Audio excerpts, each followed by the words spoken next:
This is the ASMB Basement Membrane Conference, so American Society for Matrix Biology Conference. And we're here to connect together as a community. To talk about a common interest, and so the common interest here is basement membranes. Basement membranes are important for just about all tissues in the body.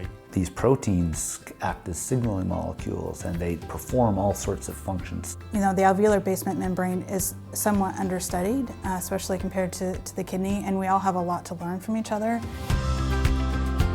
And people working on different aspects of the importance of basement membrane. So therefore it's very important to get together.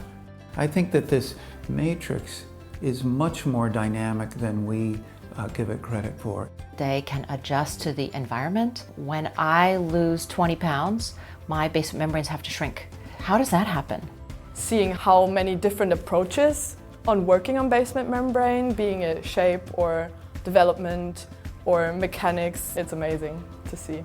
There's a lot of ways to study it that I could then use that to then translate that into my own research as well.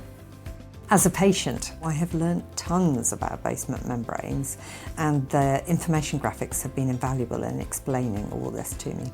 What we really need to know and understand more, I think, is how extracellular matrix or basal membrane components are regulated. We heard Susie's story yesterday. It was extremely inspiring. It pushes you to keep pushing and do more. For me, it's the first time being in Manchester, so that's really cool, seeing a new city. It was fun to get to know the field in a different context.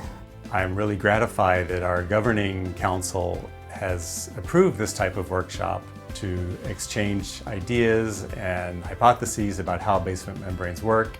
I think this is what success looks like, to make things happen that will translate in due course into clinical practice and has an impact for the good of mankind.